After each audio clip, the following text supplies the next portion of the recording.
Tá, então beleza. Boa tarde, então, gente. A gente está aí com essa coisa da pandemia, a gente está tentando manter as pesquisas em dia, tem muita coisa acontecendo. Eu tenho tentado manter um ritmo aí de produção, então tenho feito alguns vídeos também, tenho feito alguns artigos, deve sair por uma coluna que a CAPES tem no Conjur, deve sair um texto meu com o Diogo, sobre a questão da pandemia especificamente, mas enfim. E estou produzindo também uns vídeos para o pessoal da medicina que eu tenho contato. Então a gente está em quarentena, mas estamos trabalhando muito, inclusive, né? Hoje a gente ficou de ver, como abertura dos trabalhos, esse texto que eu apresentei no Comped, lá de Valência, na Espanha, que é o tratamento de HIV para as pessoas LGBT no Brasil e em Portugal, cenários sobre o direito universal à saúde em contextos de crise econômica. Que foi, na verdade, no início da minha pesquisa, lá para o pós-doutorado, depois eu desenvolvi esse texto, o meu relatório final está bem mais amplo, ali é só uma aproximação inicial, e quem que tinha ficado mesmo de falar hoje, quem quer se começar, como é que vocês querem começar? Ficamos eu, Simone, Alexandre e mais uma colega que eu acho que ela avisou no WhatsApp que ela não poderia. Ah, sim, a gente fugiu, né? Sim, E sim. aí, eu fico com um problema aqui, assim, apesar de nós termos lido todo o texto, mas eu acabei dividindo com a Simone e ela preferiu ficar com a parte inicial do texto, a introdução até a página 6, se eu não me engano. Então, não sei se... Eu posso começar apresentando, até porque o texto é meu, né? Então eu mais ou menos, teoricamente, sei, né? E aí depois, então, você pega, Leopoldo. Então vamos lá. Qual que é a questão do texto, né? É de que a gente se acostumou no Brasil com essa ideia de que o Brasil é uma referência mundial na prevenção e tratamento de HIV/AIDS, e de fato fomos mesmo durante muito tempo uma referência nesse sentido. A questão do HIV/AIDS, ela foi algo muito importante nas discussões tanto do direito quanto da medicina, da saúde pública, né? Desde o final dos anos 80, durante os anos 90, e em algum momento depois do ano da segunda metade aí da primeira década desse século, as coisas esfriaram e o Brasil, então, relaxou com relação a isso. Há uma série de razões para isso, não é simplesmente o fato de que há uma produção melhor, de medicamentos melhores que garantem a maior sobrevida daqueles que são portadores do vírus, mas também o fato de que há uma diminuição drástica na qualidade e na quantidade de campanhas de prevenção. Não, e isso não tem a ver com questões econômicas, mas fundamentalmente com opções políticas influenciadas por questões religiosas e de movimentos conservadores, que vão acabar fazendo com que algo que era muito importante para a gente, que o Brasil, inclusive, é citado em vários fóruns internacionais como uma referência mundial sobre isso. É muito interessante ler. Eu estava fazendo essa pesquisa lá em Portugal, eu achei alguns relatos sobre congressos internacionais de medicina, em que o Brasil é citado nominalmente como um exemplo, só que a gente vai perder isso, né? E aí toda a questão do texto é para lembrar, a Simone acabou de entrar, é para lembrar que há um aumento significativo de novos casos de contaminação por HIV/AIDS mais recentemente, alguma coisa bem drástica, né, da ordem de 700%, por exemplo. Esse é um dado bastante sintomático. E aí, em comparação com Portugal, que passa por uma situação de graves problemas econômicos, uma política conhecida como Troika, e Portugal, assim que sai desse conjunto de medidas de chamada da austeridade, Portugal sai na frente do Brasil e hoje é uma grande referência. Então, O quadro geral é esse, é fazer essa comparação entre Brasil e Portugal, um passado que a gente ainda acha que existe, que não existe mais, e um presente que nos desafia e que parece algo que as pessoas simplesmente esqueceram, né, que isso é um problema e continua sendo um problema. Bom, Simone, você quer começar, então? Eu estava dando um panorama geral, aí se você quiser já começar, você começou o Leopoldo falou que você ficou com a introdução, né? Isso. Boa tarde a todas e todos. Então, desculpa, gente, a demora, que eu estava em outra reunião, como eu disse lá no grupo do WhatsApp. Muitas reuniões online, né? E aí a gente discutiu, Leopoldo e eu, sobre qual seria a dinâmica, né, para a gente introduzir e mediar a discussão, porque eu acho que o objetivo é que, de certa forma, todos e todas contribuam com as reflexões, as percepções acerca do que leram e do que refletiram sobre o texto, e com o panorama aqui que o Alexandre deve ter apresentado aí, eu cheguei, ele estava apresentando já, sobre o texto, ele deve ter, imagino eu, narrado a experiência dele com relação à pesquisa, né? Como que foi a pesquisa e em que medida isso se deu e tal. Eu convido para a gente começar a pensar nessa introdução a partir do nosso olhar atual. Que olhar seria esse, então? Um olhar para um momento de crise sanitária, né, de crise da saúde pública, especificamente, em que esses grupos, os quais nós estamos vinculando os nossos olhares nesse momento, né, os grupos mais vulneráveis, eles vão ter uma tendência maior ainda a ter uma desassistência pelo Estado, né, apesar de tudo que vai ser narrado ao longo do texto. As primeiras percepções sobre a leitura da pesquisa, elas nos colocam no sentido de entender, primeiro ponto, que a pesquisa foi feita com um mecanismo comparativo, né, entre o sistema de saúde de Portugal e o sistema de saúde brasileiro em momentos de crise e em momentos de não crise, ou seja, em momentos de possibilidade de atendimento, eu não vou dizer pleno, que talvez essa palavra não seja tão interessante para esse momento, mas de atendimento satisfatório àquelas pessoas portadoras do vírus HIV. E, numa concepção mais ampla, tratar essa perspectiva do atendimento a essas pessoas num sentido em que a saúde seja tratada como um direito fundamental universal, né? E aí eu vou fazer uma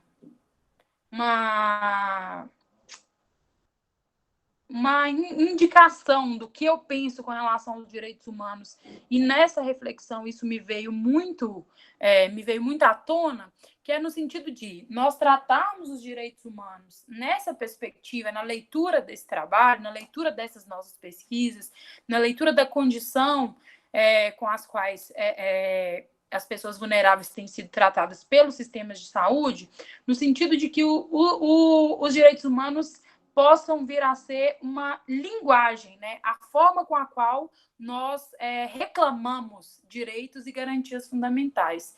Então, a gente pensar nos direitos humanos como linguagem de reclamar, uma linguagem para se reclamar direitos. Eu acho que é uma leitura possível. Então, o Alexandre, ele faz um apanhado, né, no texto acerca da situação, tanto do sistema português quanto do sistema brasileiro de saúde, e vai falar sobre duas configurações, né? A configuração dos sistemas em meio à crise, e que tipo de crise são essas, e a configuração dos sistemas em possibilidade de atendimento satisfatório. E aí, me chamou muita atenção quando, lá no início da introdução do texto, ele vai colocar de forma bem clara e bem pontual a existência desses dois planos de garantia de direitos nas duas constituições, tanto na Constituição Brasileira de 88, quanto na Constituição Portuguesa de 76. E e coloca muito claro para a gente a questão da universalidade do direito à saúde, né? E de que forma esse direito à saúde vem sendo tratado com relação a esses vulneráveis. Outra questão que assim, me chamou a atenção é com relação ao boletim de 2018, né? Que o Alexandre estava falando aí na apresentação dele, com relação ao aumento de casos de HIV entre jovens de 15 a 24 anos no Brasil. Então, isso, num primeiro momento, nos demonstra o quão desassistidas essas pessoas estão, tanto nos termos preventivos, quanto nos termos de tratamento, né? Paleológicos, digamos assim. Então, esse panorama ele vai ser apresentado no texto em dois momentos. Um momento explicando o panorama em que o Brasil ele foi, em algum momento, né, referência no tratamento e na disponibilização de medicamentos gratuitos para a população com HIV, e um outro momento em que a gente tem aí, a gente tem o reacionarismo, né, talvez, por assim dizer, de uma bancada religiosa, de uma bancada conservadora, que vai denegrindo esses direitos e, de certa forma não, diretamente atacando esses direitos fundamentais dentro do plano da eficácia no caso do Brasil. No caso de Portugal, a gente tem duas questões, né? Um primeiro momento em que Portugal tem uma característica de menor tutela com relação a esses vulneráveis, e aí o Alexandre vai lançar a mão da utilização de dados que ele traz do Instituto de Pesquisa em Portugal e da Universidade Federal de Ouro Preto, e um outro cenário, que é o cenário que nós temos de Portugal agora, que é um cenário mais, digamos assim, tendente ao socialismo, né? Com uma tendência à esquerda. E aí as pessoas elas teriam uma tutela mais reservada no sentido do direito à saúde, contudo, não teria gratuidade no tratamento, mas haveria alguns protocolos que deveriam ser seguidos sobre o tratamento e dois tipos de serviço de saúde, né? Um de primeira classe, que é um serviço de atendimento básico, e um serviço de segunda classe, que seria onde estariam os infectologistas, os médicos, etc. E aí teria toda uma agenda, um memorando para lidar com o acesso, né, ao direito à saúde.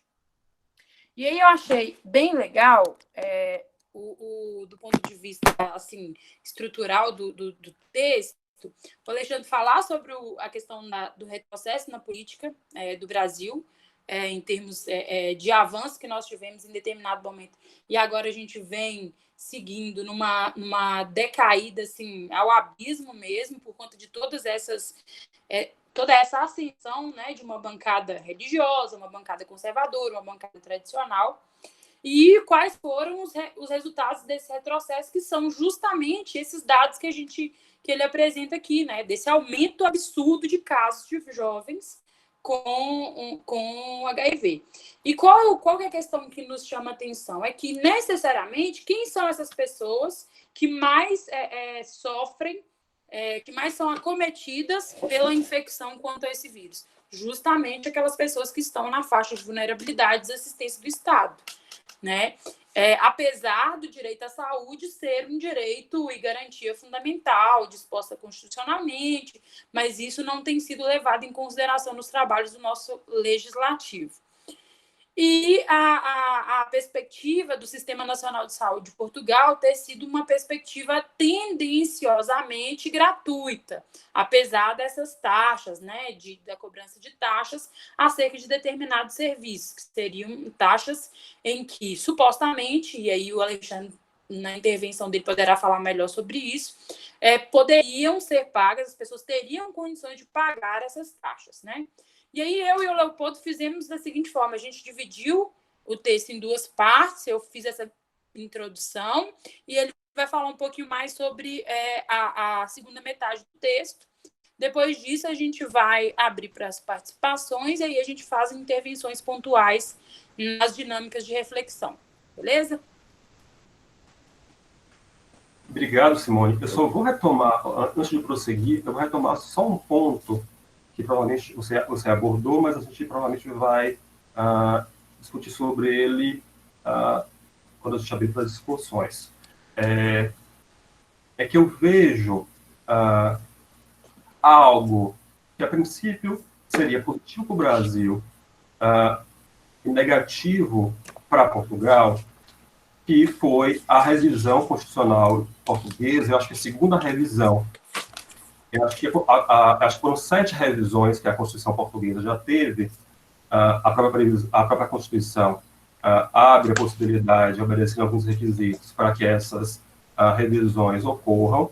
Nós tivemos já 7 revisões na Constituição portuguesa de 76, e o que me pareceu um retrocesso português, pelo menos no âmbito normativo, foi a alteração do texto do artigo, o artigo que consagra o direito à saúde lá, que é o 64, e parênteses, eu achei fabuloso essa estrutura da Constituição de Portugal, de manter os direitos em artigos fixos.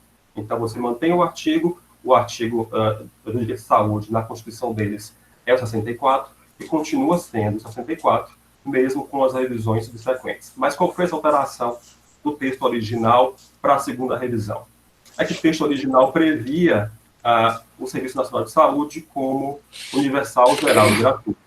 E a partir da segunda revisão, esse serviço, o acesso passou a ser tendencialmente gratuito, tendo em conta as condições econômicas e sociais do cidadão.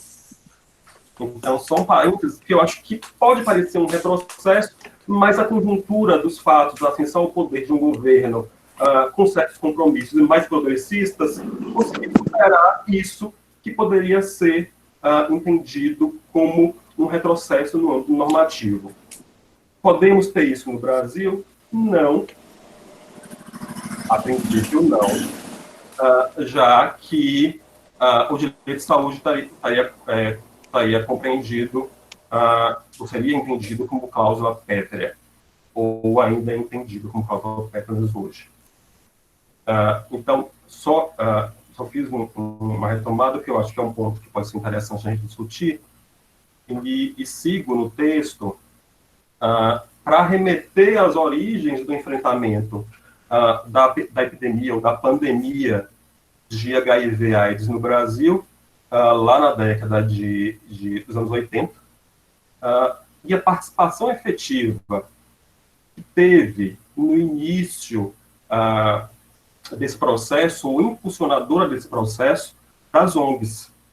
A atuação dela, o Alexandre coloca isso, a atuação delas foi muito importante para que nós chegássemos em 1996 com a lei que estabeleceu o fornecimento gratuito dos medicamentos.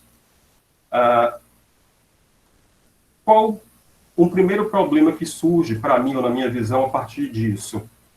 É que me parece que nós estamos, como país, nos limitando a distribuir medicamentos. E se é só isso que nós estamos conseguindo fazer, efetivamente, porque nós temos planos, políticas públicas que prevêem, ou são muito mais amplos que isso, se é só isso, se é só distribuir medicamentos que nós estamos fazendo, nós estamos em 1996. Então, talvez, muito pior do que não ter apenas estagnado, estando em 96, nós temos retrocedido nessas políticas de prevenção e dos cuidados da saúde. Alexandre. Eu acho que até pior do que 96, porque pelo menos em 96 a gente ainda tinha as campanhas de prevenção muito amplas. Vocês que são mais novos, vocês obviamente não se lembram disso, talvez o Eduardo se lembre, mas as campanhas de prevenção, elas eram massivas, e nas escolas públicas, quantas vezes eu, quando era criança pequena, lá em Barbacena, lá em Pitangui, não tive campanhas além dos professores falarem em sala de aula, professores de ciências, não era nem de biologia, era a primeira a quarta série, mas também de campanhas vindas da Secretaria Estadual de Saúde, para minha escola lá no interior, para falar sobre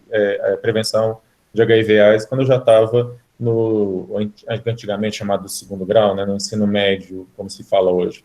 E isso desapareceu. Então, assim, é pior, na verdade, porque lá nos anos 90, os medicamentos eram muito ruins ainda, mas pelo menos você tinha campanhas, e hoje nem isso mais, mas enfim. Então, assim, eu acho que você fala sobre isso no texto, acho lá no início, mas eu acho que é central, sim, essa discussão em temas, na discussão de temas onde nós não avançamos. E nós não avançamos, ou avançamos muito pouco, em questões da discussão de temas, problemas que são estruturais do Brasil. Então, eu penso que a discussão tem, sim, precisa gerar em torno de questões relacionadas à discriminação, a preconceito, a vulnerabilidade. Essas questões têm que vir para o centro da discussão se o que nós desejamos ao final, alterar o quadro, alterar esse quadro que nós temos.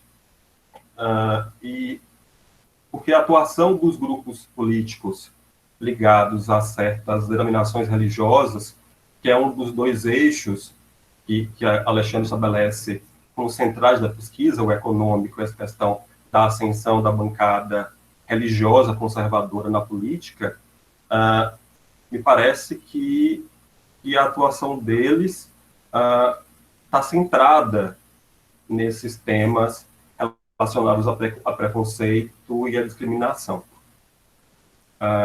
Um outro ponto que influenciaria a retração, como eu disse, seria a crise econômica, ou pelo menos, e aí já é também uma visão, um posicionamento meu, esse argumento econômico, ao lado ou conjuntamente com o argumento ou com o fato da ascensão de denominações religiosas conservadoras na política, talvez essa bancada religiosa esteja utilizando esse argumento econômico deliberadamente como uma capa de racionalidade para restringir o alcance dessas políticas públicas ou dessa política pública de saúde,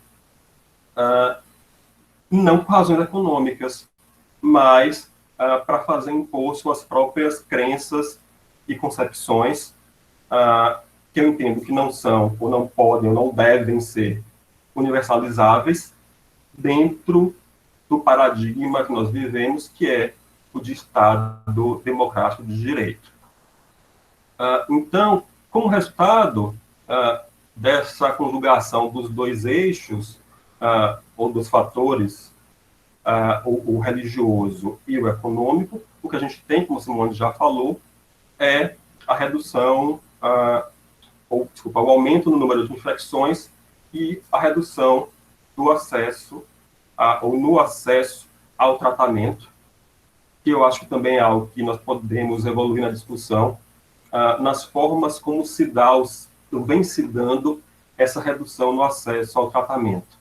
O Alexandre fala no texto do boletim epidemiológico do Ministério da Saúde de 2018, mas a gente já tem disponível no site do Ministério da Saúde o de 2019, e o quadro não mudou muito, não. A gente continua num aumento absurdo nessa faixa de 20 a 39 anos, e se existe, o gráfico está ampliado no boletim epidemiológico, se existiu alguma redução, foi na faixa muito discreta, tá? Foi na faixa dos 30 aos 39. Isso considerando o ano 18, que foi o Alexandre no no artigo para o boletim epidemiológico que saiu em 2000, ou referente ao ano de 2019, ao ano passado. Então, Portugal, voltando a tratar de Portugal, ou a forma como ocorreu em Portugal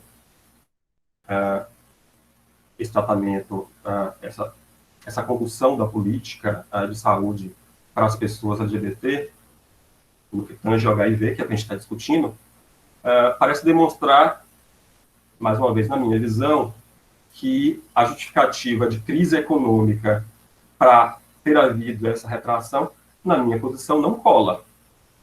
Mesmo porque os investimentos sociais trazem retorno, trazem um retorno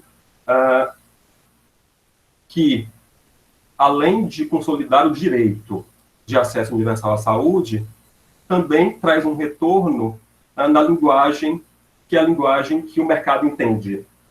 Digamos assim, se o mercado não entende a linguagem do direito, ele entende pelo menos a linguagem do lucro. Existe um retorno também com essas políticas, seja, e aí considerações muito iniciais, tá?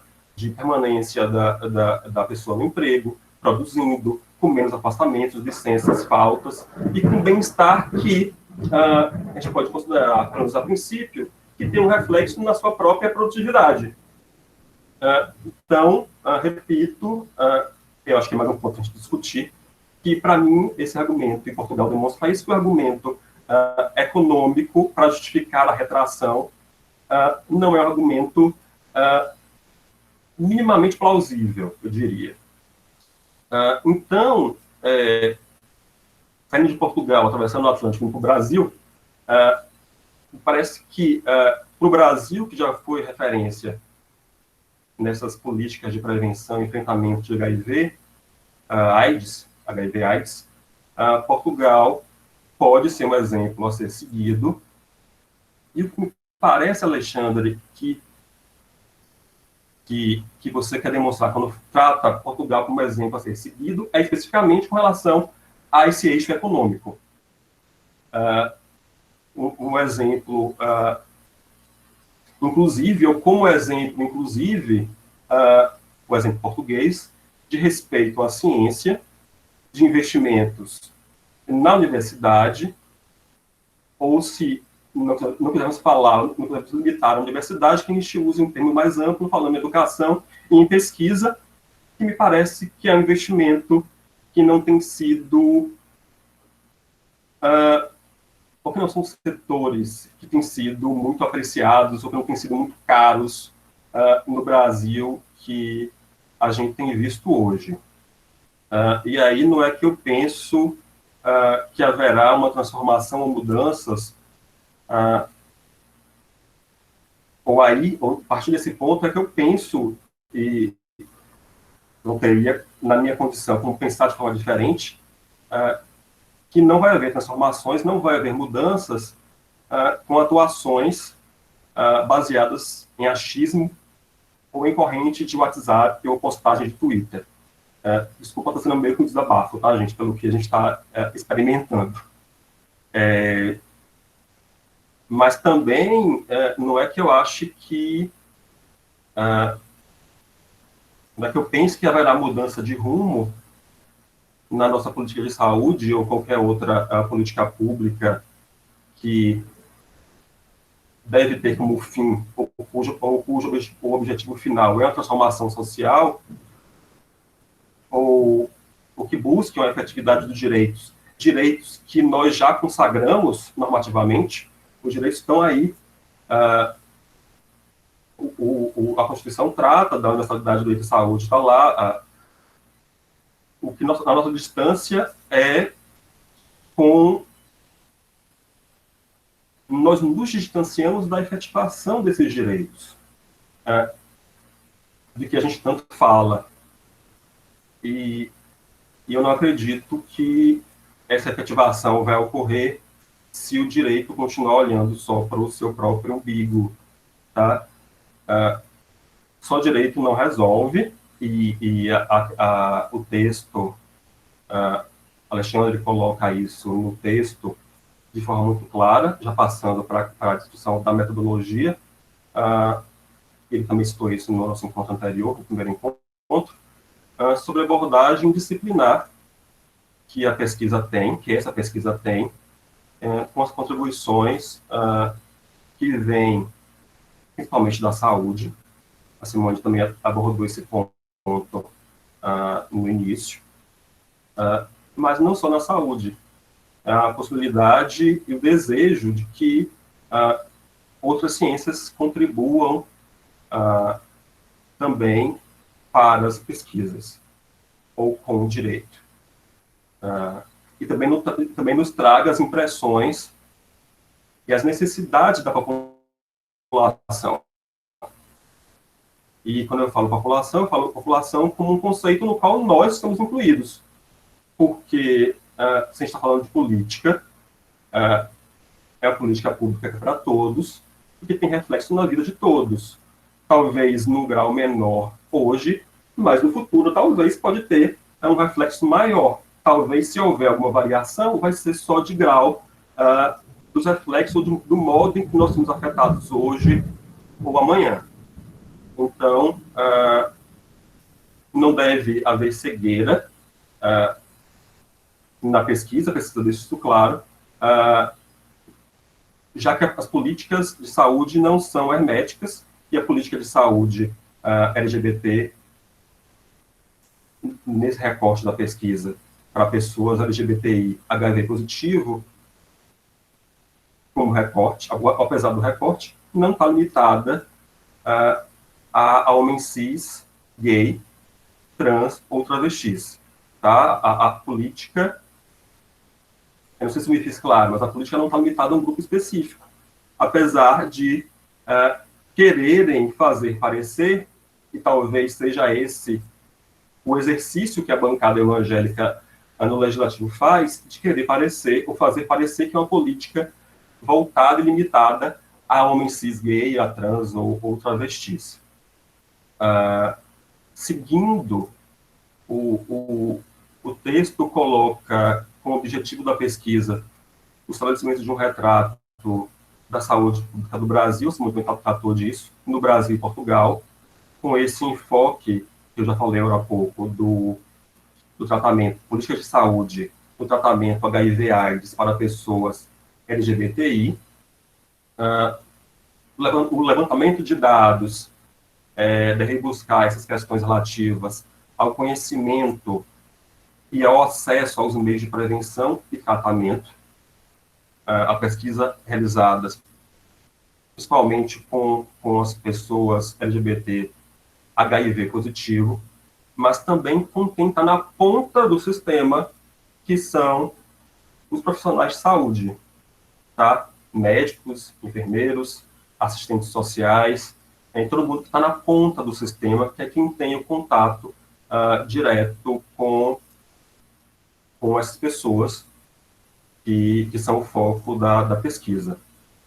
E aí, como pesquisação, a orientação é nesse sentido, no sentido de que haja essa participação da população afetada por essa política de saúde e que ela possa contribuir, é o que a gente espera quando a gente fala em democracia, que as pessoas contribuam com informações para a pesquisa e o conhecimento produzido seja efetivo para produzir a mudança que a gente espera.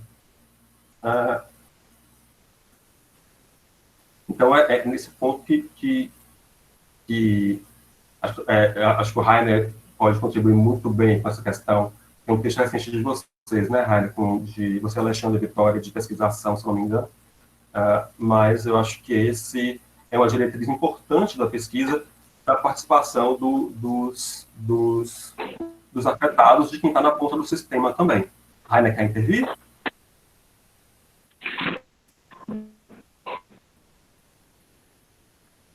Ô, Léo, eu acho que só a minha interpretação, quando a gente abre o texto, o grupo de estudos com esse texto, eu não sei exatamente na página do Alexandre, como que ele a proposta, mas eu vejo a ideia da pesquisação é muito mais trazer, por exemplo, nós sujeitos que somos homossexuais, na verdade, uma sexodissidência, vamos pensar assim, para dentro dessa pesquisa. Sim.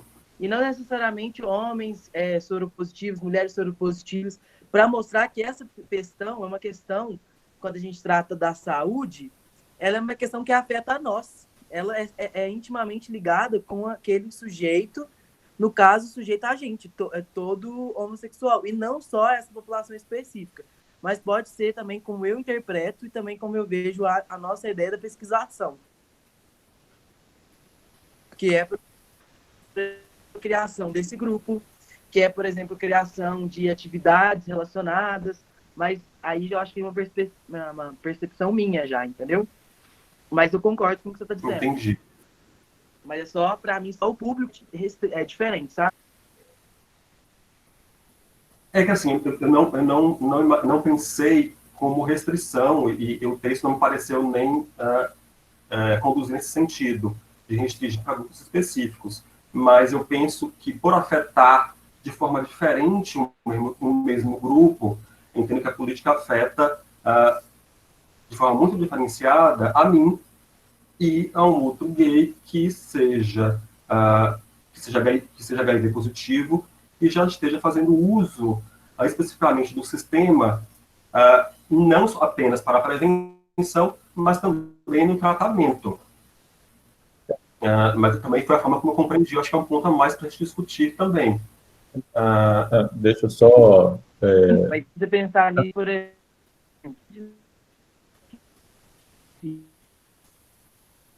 Está cortando. Sim.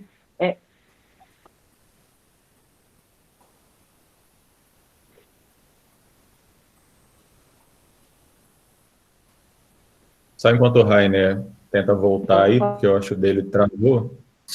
Você está travando. A ideia que a gente trabalha de pesquisação é da gente poder...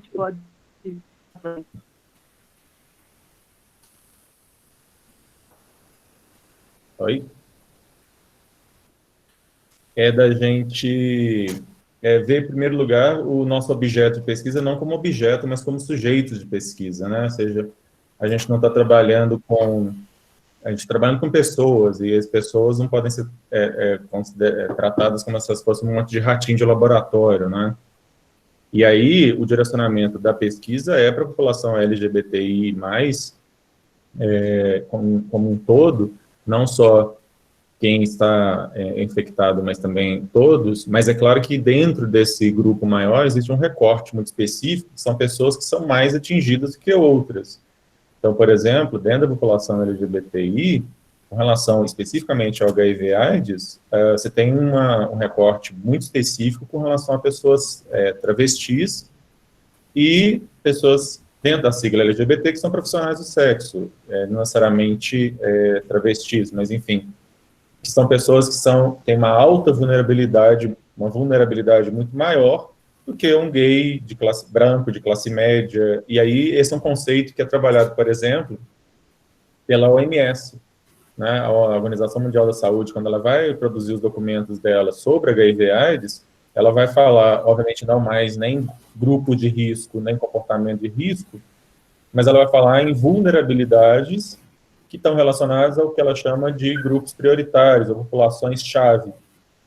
São aquelas populações que vão ter maior suscetibilidade de infecção e menor acesso a tratamento. Então, ainda que a gente não restrinja somente a quem já está infectado, e a população para a população LGBT em geral, quando eu estou falando especificamente de HIV/AIDS, o texto é sobre isso, mas nosso grupo é um pouco mais do que isso, né? Nós ampliamos a discussão, mas de qualquer forma,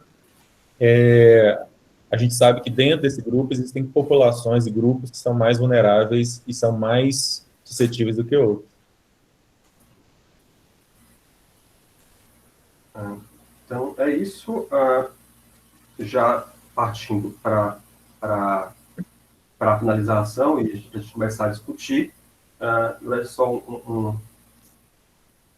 retomando o que o professor Alexandre já fez, o que a Simone já fez, tratar com o objetivo, o texto estabelece esse objetivo, fazer esse diagnóstico dos retrocessos das políticas de saúde pública no Brasil quanto às questões envolvendo HIV/AIDS e seguindo esses dois eixos, o eixo econômico e o da ascensão evangélica conservadora na política brasileira.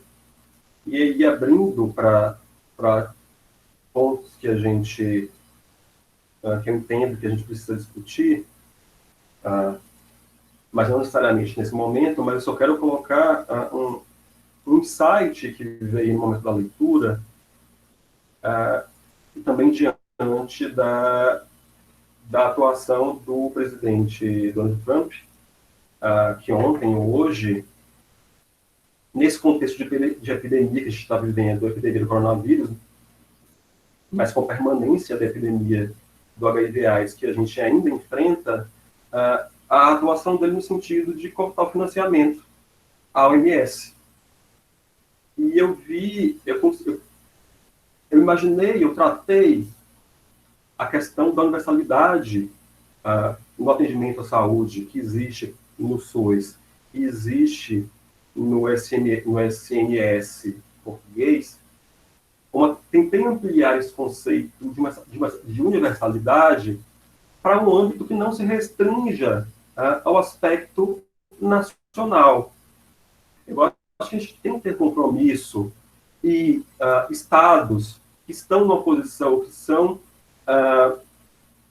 estados como os Estados Unidos, que são a maior economia do mundo, eles têm um compromisso com organizações como a OMS, através do seu financiamento, para que levem essas ações políticas de saúde para outros países que não estejam ou que não estão numa situação tão confortável quanto ele. Não dá para pensar apenas ou restringir o pensamento ao próprio umbigo, mesmo porque de nada adianta ou de pouco adiantaria você controlar uma epidemia no âmbito interno do seu país e esquecer os demais, já que a gente vive num mundo em que as fronteiras assumem uma outra configuração. Os multinacionais estão circulando por outros países e voltam.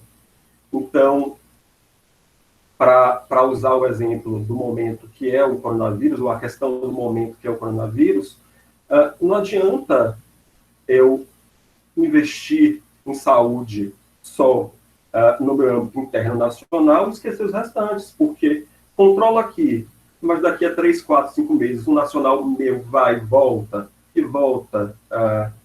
tendo contraído o vírus, todo o processo, você repete todo esse ciclo. Então, esse foi um pensamento que me veio na leitura do texto, diante desse contexto que a gente vive, de um pensar universal que não esteja limitado ao âmbito de um Estado. Muito bem. Vamos fazer a discussão. Quem quiser se manifestar pode ir pegando aí a palavra. Eu tenho algumas questões para colocar, mas eu queria primeiro ouvi-los. O Rainer colocou uma questão aqui no chat, eu acho que a gente pode começar por aí. Rainer, você quer falar, então, sobre essa questão que você tinha colocado? A respeito do PrEP?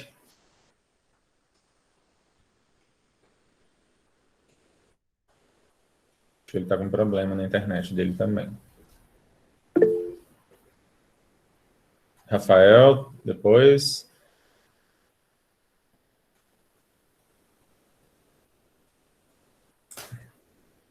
Vamos lá. Fala aí, Rafael, se o Rainer conseguir voltar, depois a gente coloca ele na sequência. Aí depois, Eduardo. Beleza. Olá, pessoal. Desculpa a demora aí para entrar na chamada. Eu tô aqui trabalhando. Então, pelo que eu peguei assim da apresentação do Léo, na verdade eu quero só fazer umas pontuações a partir do que foi falado mesmo e às vezes lançar algumas questões na roda, assim, que quem sabe pode contribuir um pouco para o debate. Eu acho interessante trabalhar as questões sobre HIV/AIDS, tal como a Ale falou, de uma forma multitransdisciplinar, especialmente pelo fato de que hoje a gente já vislumbra um grande deslocamento em torno dessas populações vulneráveis ou então populações suscetíveis a situações de exposição, essas várias nomenclaturas que buscam, né, agora trabalhar essas vidas de formas mais éticas, como que determinados marcadores sociais e como que determinadas vidas submetidas a infraestruturas mais ou menos precárias passam a ter certo protagonismo nessa situação de infelicidade, que é o aumento das infecções, né? O que a gente vê hoje, na realidade, grandes estudos, né, que têm sido feitos especialmente no contexto latino-americano, lá pelo Instituto de Medicina Social da UERJ, com o Richard Parker, estão mostrando que, para além da população LGBT, que é uma crescente costumeira, né, no caso das infecções, uma política de prevenção focada exclusivamente na questão, nessa população-chave aí, que é a população LGBT, levando o G e o T de forma muito à frente das outras siglas, né? Porque a gente não discute muito saúde sexual de mulheres lésbicas nos modelos preventivos, etc., e nem de bissexuais. Eu acredito que essa reificação da pauta LGBT para fins de discussões sobre o HIV, ela oculta outras vidas que estão também suscetíveis à morte, e à doença e à ausência de infraestrutura, que é o que está acontecendo hoje com um grande aumento na infecção, na contaminação pelo HIV de mulheres negras e pobres, né? E aí o método preventivo ele é voltado para um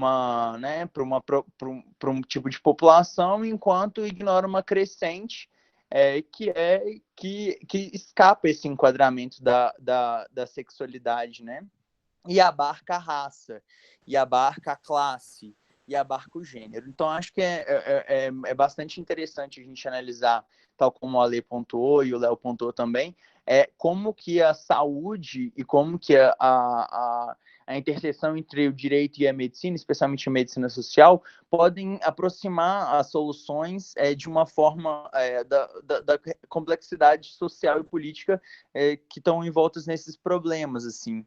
Eu queria basicamente pontuar isso porque porque acaba que quando a gente fecha o enquadramento para questões de HIV/AIDS na população LGBT, você está causando uma hierarquização e reiterando parâmetros de opressão, de racismo, de classe, que vão, na verdade, aprofundar a vulnerabilidade de outros grupos sociais, assim. Eu tinha outra coisa para falar, mas eu esqueci. Depois eu lembro e falo. Ah, tá, outra coisa. Depois eu vou mandar para vocês aí no grupo. O Léo falou assim, não, o mundo não pode... quando o Léo se manifestou sobre a questão do Trump cortar aí, né, o financiamento bilionário da OMS, que os Estados Unidos historicamente contribui, é importante trazer à tona também, Léo, os interesses geopolíticos por detrás das pandemias, assim. Tem gravado, assim, eu vou achar no YouTube aqui, uma sessão, algo tipo uma comissão parlamentar de inquérito no Congresso dos Estados Unidos, durante a década de 80, em que os parlamentares intimaram para ouvir um dos grandes líderes farmacêuticos, assim, que começaram das empresas que começaram a fabricar o AZT na década de 80, assim. E aí o que eles estavam pedindo o cara estava colocando um preço absurdo e o HIV já tinha extrapolado as populações tidas como populações de risco, agora os Estados Unidos tinham que fazer alguma coisa. Acontece que o valor do mercado tinha suas próprias prioridades, e a CPI tinha sido instaurada justamente para ver se eles conseguiam uma redução do preço, porque era inviável para os Estados Unidos bancar a saúde pública para todas essas pessoas que agora já extrapolavam, né, a população, os 5Hs, né? Então, assim, pensar um pouco uma questão da geopolítica das pandemias é interessante, porque, na verdade, esses momentos de exceção, eles são momentos em que as relações de poder são renegociadas, né? E renegociadas sempre para fins de manutenção do status quo. É isso aí, valeu, gente. Tô ouvindo aí, tô acompanhando a discussão. Tá, deixa eu só... sobre o que você falou, Rafael, e aí acho que antes da gente passar, a gente pode ir pegando os pontos e discutindo, e eu já coloquei aqui o Eduardo e a Simone na fila, tá? Existe uma discussão muito grande sobre se as medidas, as propagandas aí de prevenção, elas devem se focar, elas devem ser generalistas ou devem se focar em grupos específicos. Quer dizer, e hoje em dia, um consenso mais ou menos que existe é que devem ser feitas as duas coisas. Tanto você tem que ter uma política geral, uma propaganda geral aí sobre prevenção para todas as pessoas, mas as políticas também têm que ser direcionadas para as chamadas populações-chave, né? E aí, não só levando em consideração o fato de que a maior parte das contaminações se dá entre homens que fazem sexo com outros homens e profissionais do sexo, mas também considerando as interseccionalidades, então, questão de cor, raça, enfim, tudo isso tem que ser levado em consideração na hora de fazer as políticas. E no caso do Brasil, uma das críticas que eu vou fazer é justamente o fato de que as poucas campanhas que ainda existem, elas são genéricas, elas são dirigidas para um tipo ideal, né, que é aquele homem branco e heterossexual. E aí elas têm pouco apelo, principalmente para as chamadas populações-chave, e menos ainda quando a gente considera questões de corte, né, interseccional. E aí, sobre as questões do custo dos remédios, eu não conhecia esse debate no Congresso americano, mas a gente aqui no Brasil, nos anos 90, teve um debate muito interessante que foi sobre a possibilidade de quebra das patentes, quando o José Serra era ministro da Educação, verdade seja dita, e o Brasil, então, ameaçou quebrar as patentes, e o Brasil, então, forçou uma mudança nos acordos TRIP sobre comércio internacional, fez ser acrescentada uma cláusula lá, foi por força do Brasil, de um escândalo internacional que o Brasil fez naquela época, que juntou universidades e jornais, todos fazendo pressão sobre os Estados Unidos e outros países que sustentavam aqueles acordos, para fazer uma exceção dizendo que em caso de grande gravidade de saúde, as patentes poderiam ser relativizadas, enfim. Com isso, o Brasil conseguiu uma redução drástica do valor do que ele tinha que custear dos medicamentos, né? Uma parte passou a ser produzida pela Fundação, pela Fiocruz, lá no Rio, e o que o Brasil comprava, ele conseguiu comprar com valores bem mais camaradas. Isso foi algo bem interessante, porque foi por causa do Brasil que houve essa mudança lá nesse acordo, nesse Tratado Internacional sobre Comércio, né? Enfim, mas vamos lá, seguindo então, Eduardo. Você está sem microfone.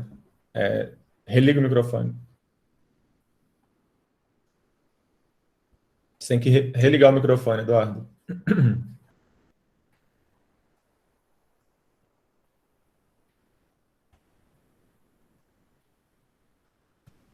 Estão me ouvindo? Estão me ouvindo agora? Agora estão ouvindo, ok? Eu queria cumprimentar o Leopoldo, gostaria de cumprimentar também a Simone, parabéns pela apresentação, gostei muito.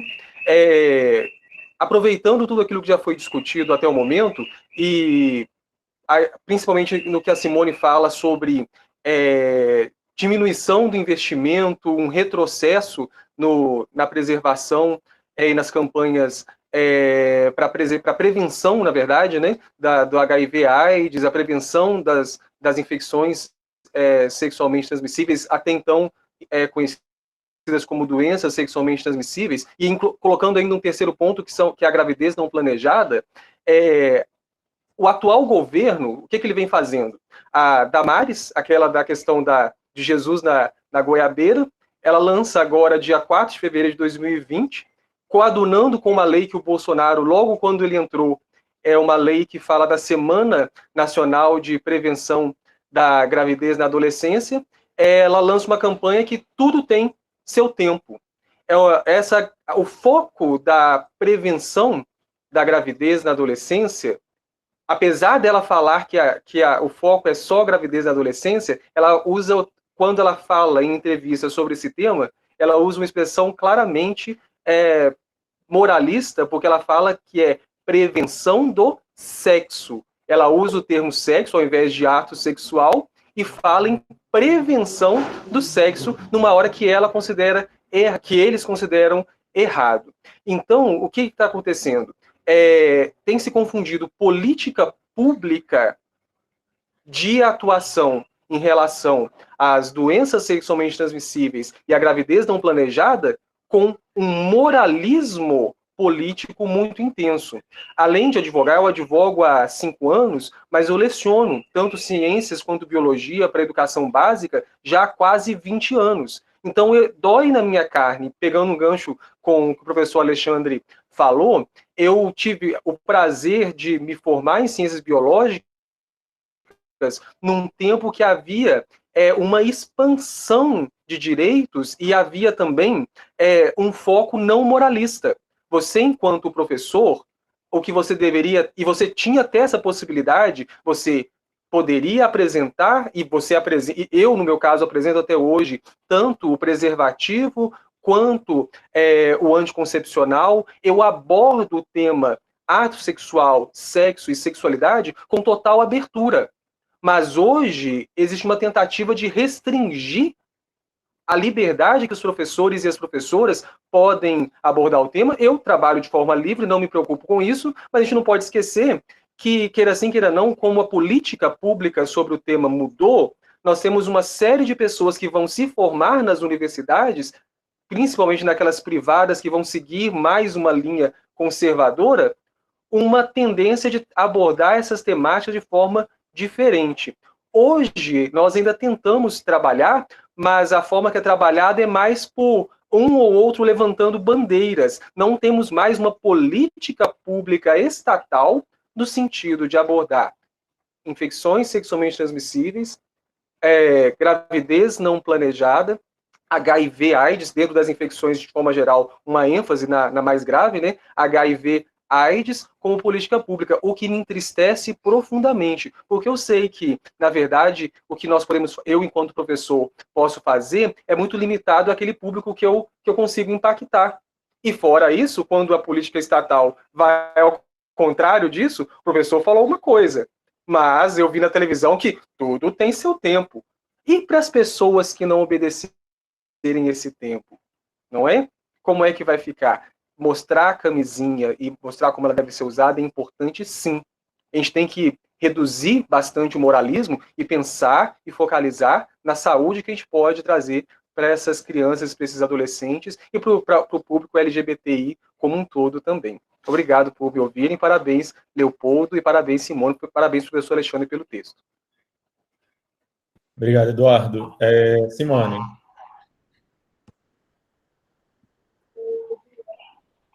Então, gente, porque a internet está muito ruim, tá?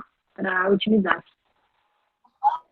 As minhas considerações elas giram em torno aí de tudo que tem sido discutido aqui nesse momento, né? Num primeiro momento, eu queria chamar a atenção para o caráter que o Ale dá grande destaque para isso dentro da pesquisa, que é o caráter necessário de interdisciplinaridade e integralidade da assistência em saúde como garantia fundamental acerca dos direitos humanos. E aí eu fico pensando, o texto trabalha todo o tempo voltado para um público específico, isso é notório, e é claro que esses movimentos eles precisam ser feitos. Mas aí, ao longo das discussões, nós estamos falando sobre a atuação do legislativo, os momentos econômicos que a gente tem vivido, a forma com a qual houve no Brasil a ascensão de uma direita conservadora, de uma direita religiosa, de uma direita tradicional, nas piores possibilidades da significância do termo.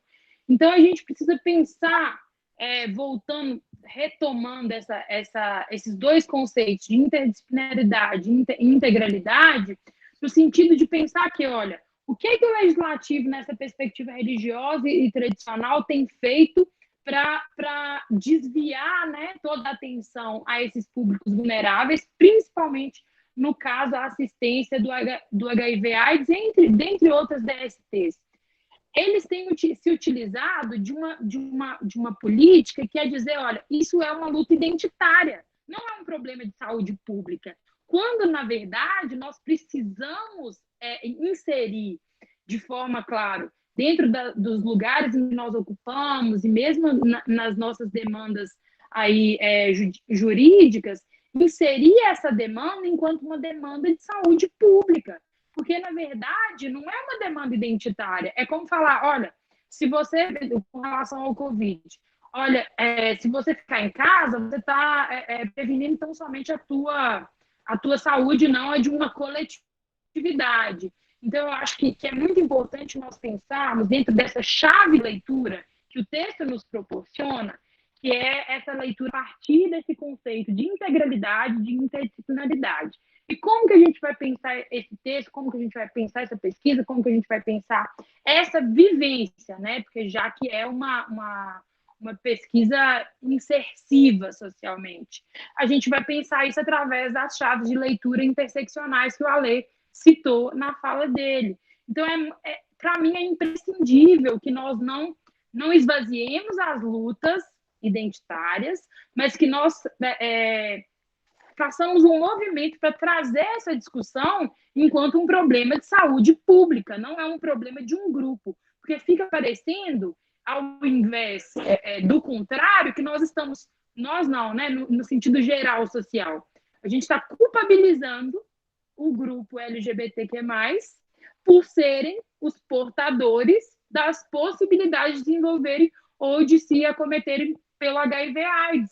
Então, não é essa a questão. Eu acho que a gente precisa pensar com bastante cautela em como articular tanto a luta de grupos específicos, que é o trabalho que a gente faz a partir da leitura interseccional, quanto trazer essa leitura para uma leitura muito, muito marcada pela preocupação enquanto saúde coletiva. E aí, na fala do Eduardo, eu achei importante, eu também trabalho com educação básica há muito tempo, a gente se atentar para uma questão. As campanhas, ainda hoje, as campanhas que a gente recebe, mesmo na educação básica, são campanhas que muito mais culpabilizam as vítimas do que ajudam a conscientizar a juventude. Então, nós, enquanto formadores de opinião, enquanto pessoas que constroem a ciência, que constroem o conhecimento, que estamos aqui inseridos, né, nessa disputa política, a gente precisa reinventar essa linguagem. E aí a gente chama para a necessidade de não reproduzir o que o opressor faz. É nesse sentido o meu levantar de questão acerca de vamos trazer essa problemática, todas as questões, para a concepção social, para a reflexão social, enquanto uma questão, claro, tratando das especificidades, das vulnerabilidades com responsabilidade, mas lembrando que isso é uma questão de saúde pública e que deve ser tratada dessa forma, porque é um direito universal, fundamental, é uma garantia que deve ser cumprida, porque ela é disposta na nossa Constituição, e, para além disso, é um direito inerente a todo ser humano. Então, essa leitura, para mim, ela é uma leitura muito importante. É isso, gente. Ok, obrigado, Simone. Vamos lá, Leopoldo. Eu quero, a partir da fala do Eduardo e com a contribuição do Rafael sobre uma política que acaba sendo uma política sexual, a partir disso fazer um link muito com os meus incômodos e muito também o que, de certa forma, me levou para pesquisar o que eu pesquiso. que é, diante dessa colonização do legislativo. Quando eu falo colonização, eu não estou enquadrando o termo no conceito de nenhum autor, mas uma colonização do legislativo por esses grupos religiosos conservadores, que muito limita ou impossibilita a implementação de políticas públicas voltadas a minorias e grupos vulneráveis. Para onde vai, ou a quem recorrem esses grupos? Acabam recorrendo ao judiciário. Mas o que acontece? Também nessa esfera, já há movimentos no sentido de colonizar também o judiciário, para lembrando a fala do presidente de nomear um ministro terrivelmente evangélico para o STF. Então, talvez nem o STF ou nem o Judiciário nós tenhamos mais. São incômodos que me surgem, sabe? E isso não tem ficado apenas no âmbito de legislativo, executivo, quem sabe judiciário, porque eu acho que também já existem grupos, associações de juízes evangélicos, eu não sei qual a forma como eles se identificam, mas foge a isso. E eu quero retomar uma questão que veio na última eleição do Conselho de Psicologia.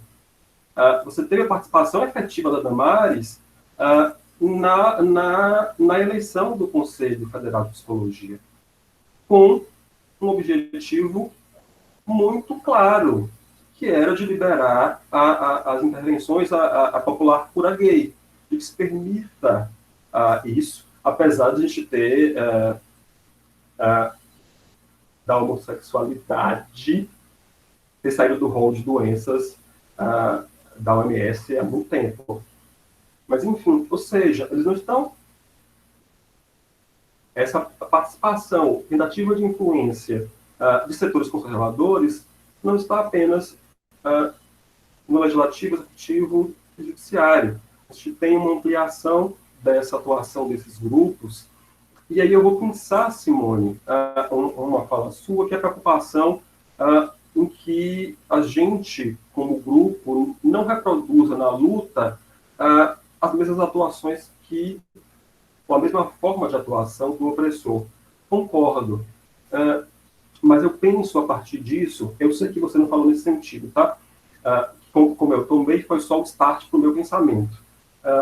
Eu acho que a gente tem que pensar assim como um resultado, para ter um resultado mais imediato, pensar a luta também nesses setores. Eu penso que nós precisamos de pessoas LGBT também candidatos na política, no legislativo, para que se faça um contraponto no mesmo nível, pelo menos.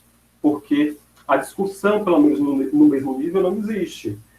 Se não me engano, a gente tem da Câmara dos Deputados hoje só o Davi Miranda,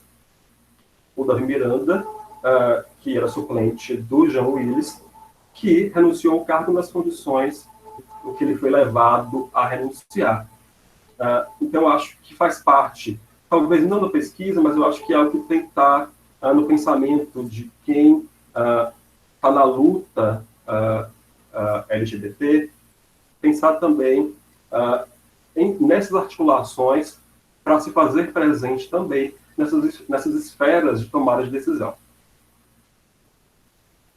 Pois é, Leopoldo. Eu, inclusive, queria ver aí com o pessoal que está aqui da medicina, deixa eu ver aqui, o Pedro está aqui, não é? Cadê? Não, Matheus, enfim. Se eles podem falar, inclusive, sobre o Conselho de Medicina, se existe esse tipo de pressão que existe no Conselho Regional de Psicologia, que existe no Conselho de Psicologia, tanto regional quanto nacional, existem já chapas conservadoras, enfim. Eu não sei se algum deles pode falar sobre isso.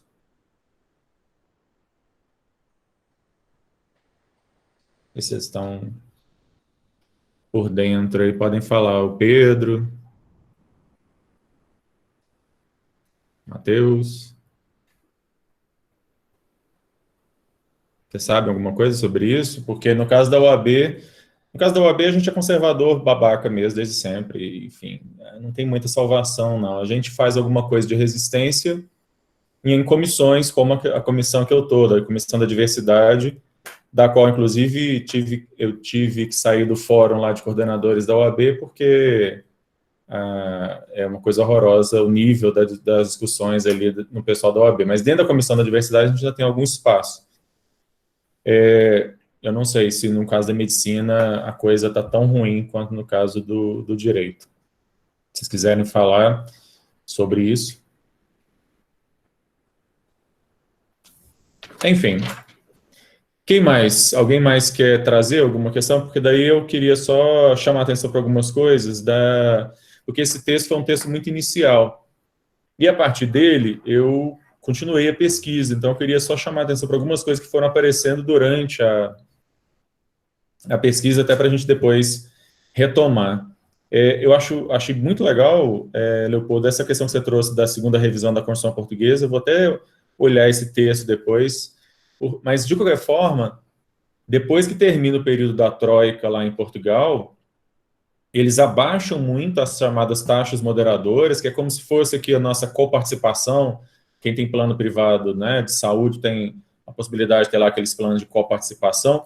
As taxas moderadoras funcionam mais ou menos assim em Portugal. Depois que a atual coalizão de esquerda chegou ao poder em Portugal, essas taxas moderadoras foram bastante diminuídas. E assim, quando você compra um remédio hoje, mesmo que você vá no hospital particular, pague pela consulta, você vai comprar um remédio, além especificamente os remédios de HIV são gratuitos, mas qualquer remédio que você vai comprar, você tem, dá seu número lá, chamado número do utente, e você tem descontos que vão até 80%, 90% do valor, e esse valor da diferença é paga pelo Estado português. Então, assim, é outro patamar, história, para além do que a gente tem aqui. Uma coisa que foi chamada a atenção, e que eu acho que o Lucas vai falar daqui a pouco, uma coisa que foi chamada a atenção e que eu queria retomar, acho que foi o Leopoldo que falou, é sobre o papel das ONGs, né? Para você também depois, Leopoldo, a gente teve uma participação muito grande das ONGs no início da epidemia, e depois elas foram colocadas de lado. E em Portugal, até hoje, né, você tem algumas ONGs como a Abraço, e eu tive a oportunidade de conversar e conhecer o trabalho deles lá, em que eles fazem um trabalho absolutamente voluntário, mas você chega lá, você tem psicólogos, assistentes sociais, etc., e você pode fazer o exame de HIV/AIDS na própria ONG. O governo português distribui kits de exame de HIV/AIDS e de sífilis para as ONGs. Então, você chega lá anonimamente, o dia, enfim, chega lá, não precisa preencher formulário nenhum, é totalmente anônimo, e você faz o exame, aquele exame rápido que você faz em 10, 15 minutos, ele já está pronto, e eles já te entregam o resultado do exame, dependendo do que der, você recebe aconselhamento, seja lá qual for o resultado, você recebe aconselhamento, e eles ainda te dão uma sacolinha com umas 30 preservativos, um negócio até meio exagerado. Tanto. Eu sei porque eu fiz esse teste lá, né, como é que funciona, eu, inclusive, sendo estrangeiro, fui lá, fiz o exame, ganhei as 30 camisinhas, que a gente aqui no Brasil, os postos de saúde são uma miséria danada para fornecer isso. Eu já vi alguns relatos bastante preocupantes com relação a isso, que não era assim. Quem é um pouco mais velho, assim como eu aqui, sabe que as coisas não era assim, né? Na época, você ia para a rodoviária aqui em Belo Horizonte, por exemplo, na época de carnaval, véspera de carnaval, o pessoal ficava distribuindo panfletos e preservativos na rodoviária. Isso acabou, não existe mais esse tipo de coisa. Por isso que eu estou dizendo que, além da questão de uma prevenção geral, e a Bruna levantou a questão aí dos parceiros sexuais, né? Então, você tem que pensar numa propaganda de prevenção que seja geral e universal, você também tem que ter medidas destinadas a grupos específicos, né? Sob pena disso não ser efetivo. E o porquê de Portugal estar conseguindo um sucesso tão grande, aí só para vocês terem uma ideia, em 2014, a UNAIDS, que é uma agência da ONU, que trata especificamente da questão da AIDS, a UNAIDS lançou uma meta, que é a meta 90-90-90, que até esse ano, de 2020, todos os países teriam, de todas as pessoas que estão infectadas, 90% delas sabem que estão infectadas, que dessas que estão infectadas, pelo menos 90% estão fazendo tratamento, e que desses que estão fazendo tratamento, pelo menos 90% já tenham atingido aquele grau de indetectável, né? Porque, para o pessoal do direito, né, a gente não trabalha com isso, aqueles que são indetectáveis também são, uma forma de você garantir a prevenção, porque eles também não transmitem, né, enquanto estiverem com a taxa de vírus indetectável.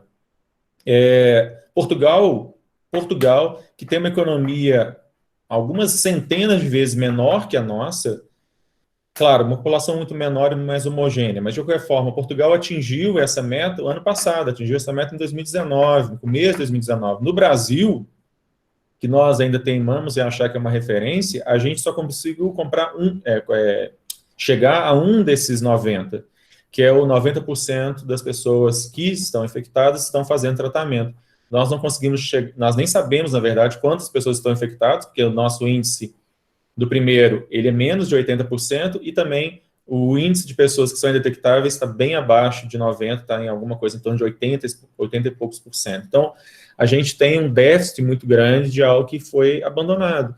E uma das razões que eu queria chamar a atenção dessa questão em Portugal é que eles, felizmente, não têm a pressão religiosa e conservadora, religiosa neopentecostal especificamente, e conservadora na política que nós, infelizmente, temos. Né? Não sei se vocês têm acompanhado, mas, por exemplo, o líder da oposição hoje em Portugal, ele tem sido bastante ovacionado mundialmente, porque, diante do Covid-19, ao invés de ele fazer uma oposição meramente sou contra e qualquer coisa que você fizer está errado, ele tem ajudado o governo, ou seja, a oposição em Portugal se juntou à situação para ajudar no combate ao Covid, e Portugal é o país da Europa com a melhor situação, muito à frente de todos os demais países da Europa, muito mais ricos, inclusive, alguns países muito mais ricos, como a Alemanha, por exemplo. Portugal tem uma situação hoje muito melhor do que todos os países da Europa com relação ao Covid-19. E com relação ao HIV/AIDS, Portugal tem uma situação muito melhor do que a maior parte também dos países da Europa. Então, essas são questões que invariavelmente vão aparecer aí, apareceram na minha pesquisa, e é algo que a gente pode explorar. Só pela ordem aí, Lucas. Desculpa, Leopoldo. Leopoldo, fala aí sobre a questão da Constituição de Portugal, só para a gente finalizar essa parte, aí eu devolvo para o Lucas. Eu acho que era o Lucas mesmo antes, tá, Alexandre? Mas, enfim, Lucas, me permita, se for você. Só para, sei lá, talvez parecer um pouco mais justo, já que eu fiz a intervenção e citei essa revisão da Constituição Portuguesa, que estabeleceu uma possível retração ou involução do sistema de saúde de gratuito para tendencialmente gratuito, tem um ponto muito positivo na Constituição Portuguesa, talvez deve fazer um comparativo com a nossa, que foi a inclusão na revisão de 2004. Eu fiz essa anotação, mas eu não anotei o artigo, talvez eu possa procurar depois, mando como mensagem para vocês. Mas a revisão de 2004, que acho que é a quarta revisão, ela incluiu expressamente no texto da Constituição o direito à não discriminação por orientação sexual. Algo que nós tivemos a chance de fazer lá em 88, se não me engano, com o Genuíno, e nós perdemos a oportunidade de fazer. Era só esse adendo. E ficou, na verdade, isso ficou no texto da Constituinte durante um bom tempo, e foi retirado já no apagar das luzes da Assembleia, no substitutivo do texto final, e um desinfeliz evangélico conseguiu que isso fosse retirado do texto. Mas, enfim, vamos lá. Quem quer agora? Lucas, né? Isso. Lucas, por favor. Boa tarde, boa noite, na verdade, a todos vocês. Gostei muito do texto. Eu acho que na parte inicial do texto, o que mais me chamou a atenção foi a questão da violência estrutural que o autor do texto trata, né? Que está ligado muito com o que eu estudo, que é a teoria queer, né? Que eu estou indo bastante agora, com o sistema heteronormativo, porque quando você tem sujeitos que vão contra esses estereótipos de orientação sexual, de gênero, que são, né, bases no sistema heteronormativo, o que desencadeia também essa violência estrutural, né, que também é aumentada também com a questão da infecção de HIV/AIDS, né, e o que gera também, como o autor coloca, uma marginalização social do sujeito, né. Então, assim, eu acho que casa muito com a questão da teoria queer, a parte inicial, eu acho que entra bastante, né, o que a Judith Butler coloca, o que a Preciado também coloca nessa parte de violência estrutural do sujeito. Aí o autor, né, o Alexandre, falou também sobre a questão da igualdade formal. E tem um link bacana, porque é justamente isso, né? Ele traz alguns campos legislativos, né, algumas normas, que a questão não é necessariamente a criação de leis e normas, mas, assim, uma forma de ampliar, né, que seria materializar todos esses direitos, né, de forma efetiva, o que não acontece. Tem uma parte do plano LGBT que tem no artigo, que é o inciso 10, artigo 10, né, o inciso 9, 6, aliás, que fala sobre a questão do preconceito e discriminação, que eu acho assim que casa muito com a questão da doação de sangue LGBT, né, que tem até a DI que está em andamento no STF, que entra muito, né, que é a questão de sofre preconceito, não pode doar, e etc. Eu acho que poderia pontuar mais sobre isso, né, acho que dá para entrar bastante, dá para entrar num debate bacana sobre essa questão da doação. Além do método de pesquisação, que eu acho assim, excelente para o tema, tem um método também que ele cita no texto, que é o método de multissistemático, que eu acho que é crucial, porque quando você está lidando com as questões LGBTs, você tem sujeitos e que cada um desses sujeitos tem uma demanda específica. Então, você tentar, através desse método, identificar qual que é a demanda de cada sujeito, por exemplo, um homem gay tem uma demanda diferente de um homem trans. Então, acho que é bacana demais esse método multissistemático para pesquisa. E, por fim, eu acho que eu queria saber mais sobre essa questão da saúde, né? Porque em Portugal, eu acho que vai ser correlato com o do Brasil, por exemplo, o conceito de saúde, né? Eu não sei se o conceito de saúde em Portugal é aplicado como um conceito biopsicossocial, o bem-estar biopsicossocial, mas eu acredito que sim. Eu senti só a falta dessa parte para entender como que eles encaram a saúde lá, porque se for conforme a OMS e o Brasil, que é um conceito biopsicossocial, casa muito com o texto, com a pesquisa, que eu acho que é o foco primordial, é isso.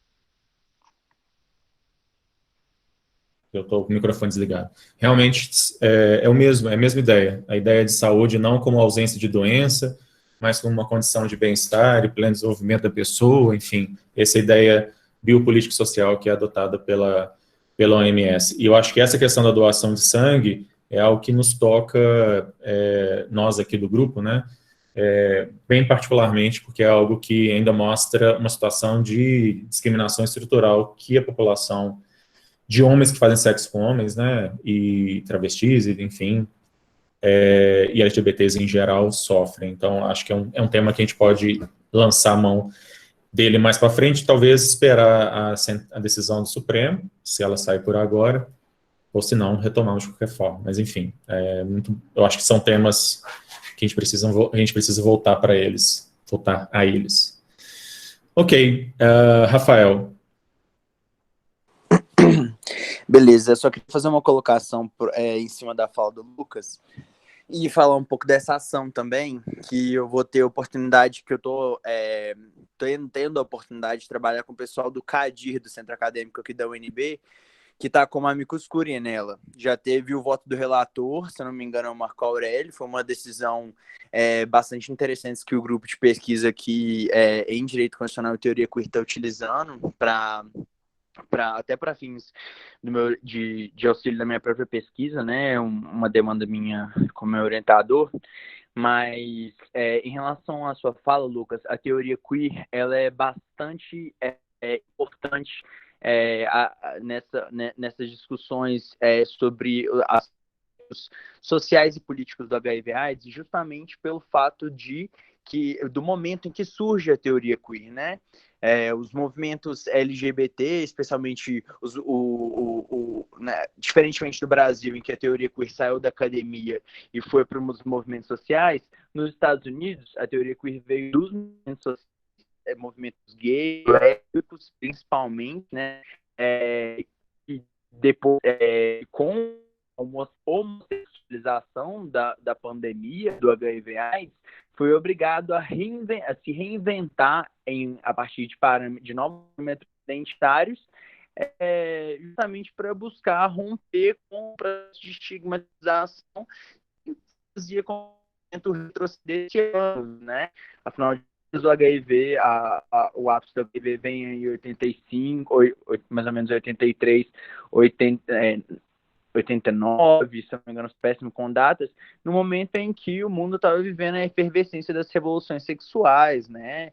E o momento que, apesar das ditaduras latino-americanas estarem acontecendo, o mundo estava exercendo uma sexualidade mais livre. E aí os movimentos LGBTs retornam para esse lugar de patologização, e a teoria vem justamente para questionar essas categorias identitárias estáveis que serviram, que deram um substrato, né, disciplinar, esse direito que vai fundamentar uma política, um método preventivo, assim.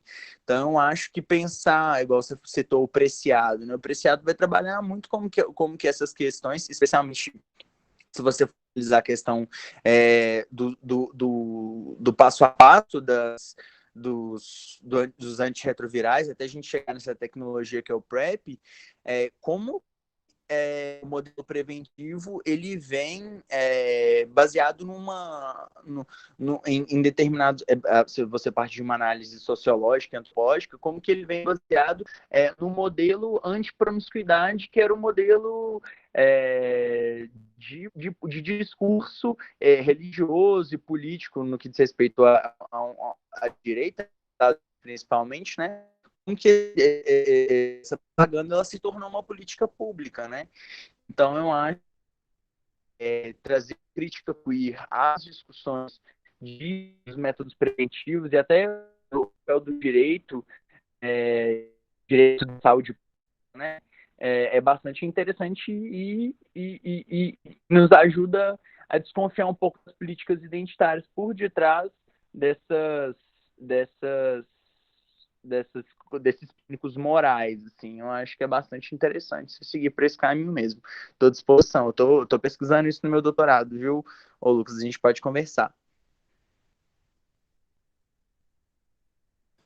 Muito bem.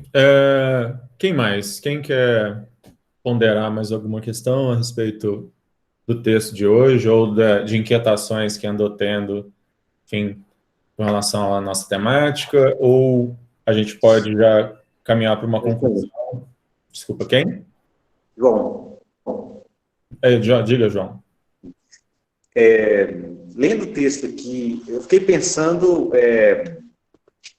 eu li que era a biografia do Elbert Daniel, no final da trajetória dele, quando ele descobre que ele tem HIV. Na verdade, a biografia do Elbert Daniel, mas é do James Green, né?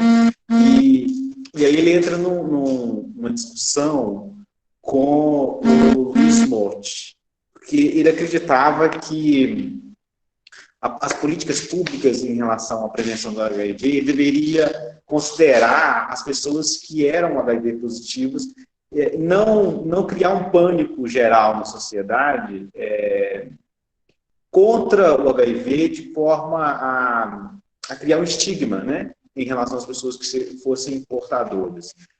Enquanto que o Louis Mott acreditava que as propagandas, a publicidade deviam ser agressivas, no sentido de realmente impor um medo muito forte nas pessoas. Agora, na epidemia do coronavírus também, eu tenho visto isso, ou seja, as pessoas que estão contraindo ou têm possibilidade de contrair, elas estão sendo... principalmente as pessoas que trabalham na área de saúde, né, que estão sofrendo muita discriminação, né?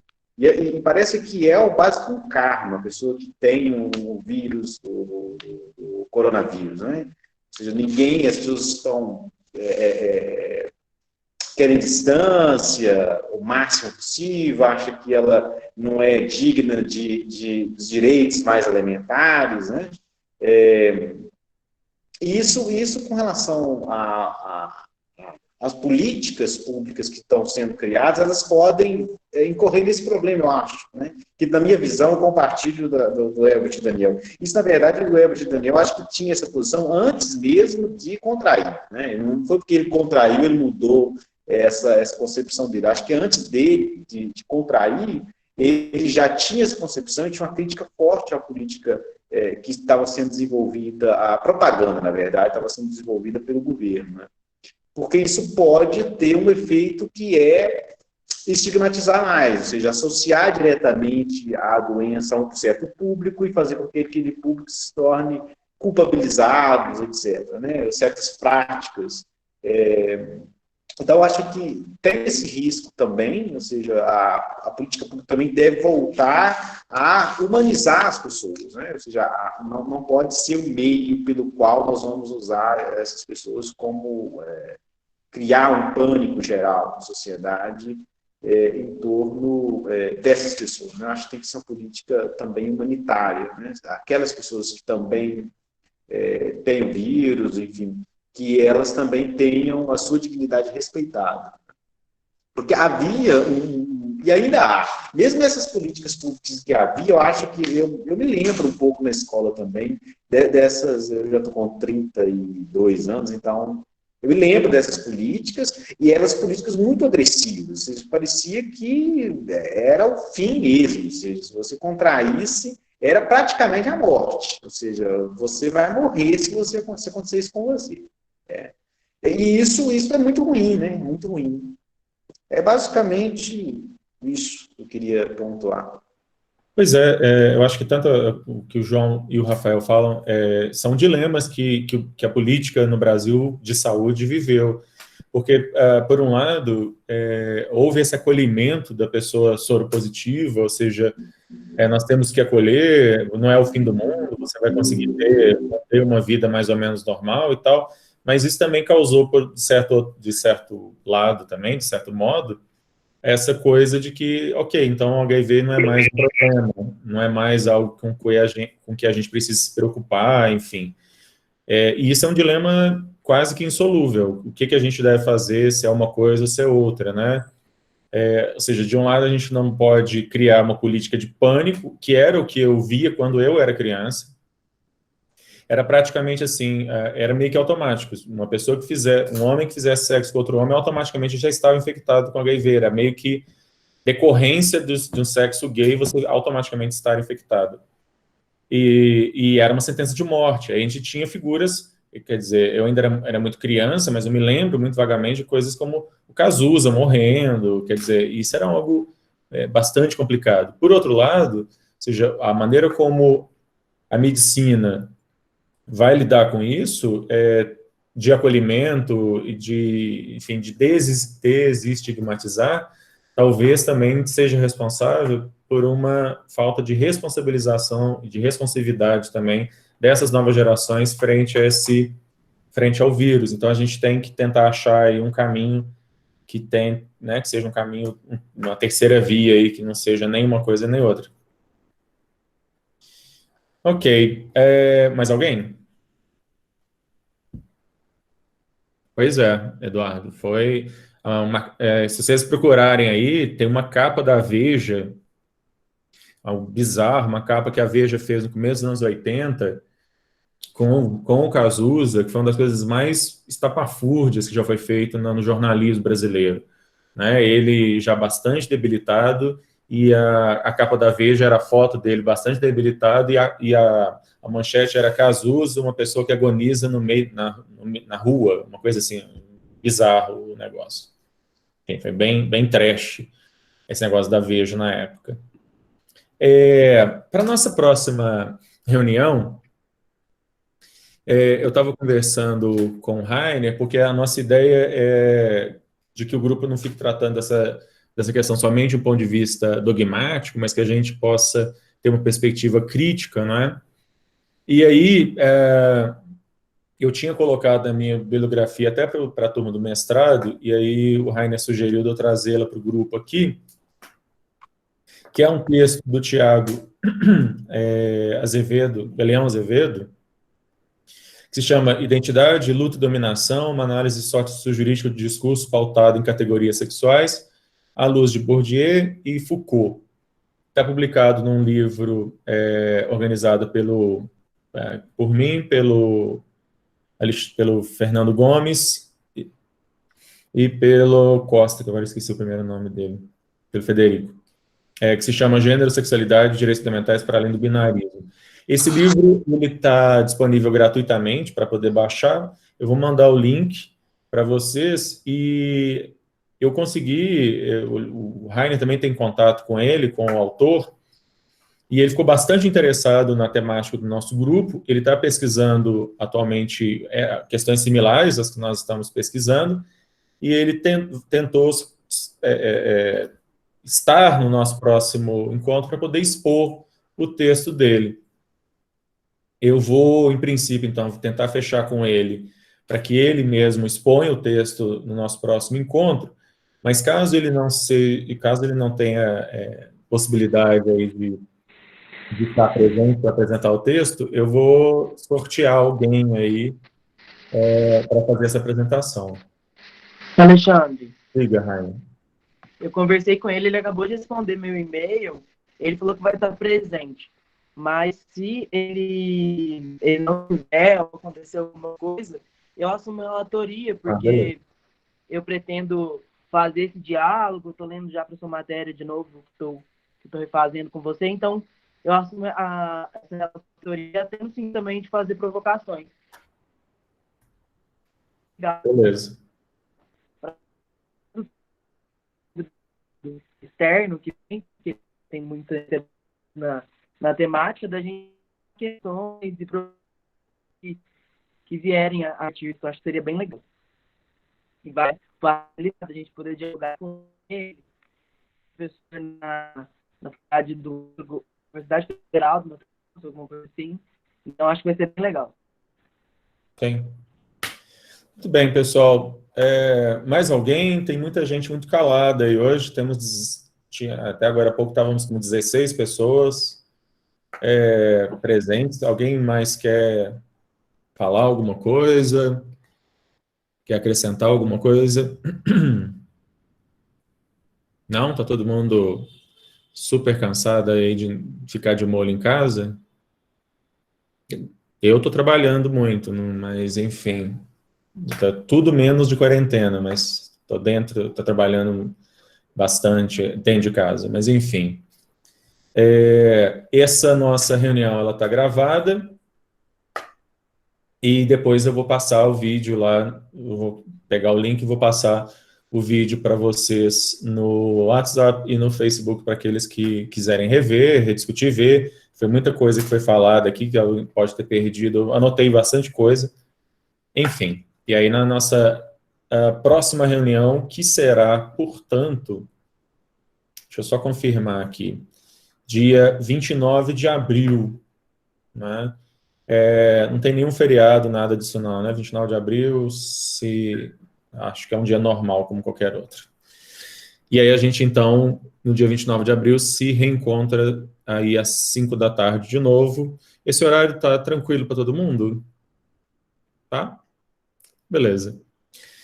Ok, gente, então, obrigado a todas e todos aí pela presença. Vamos eu vou mandar o texto o mais rápido possível, disponibilizá-los.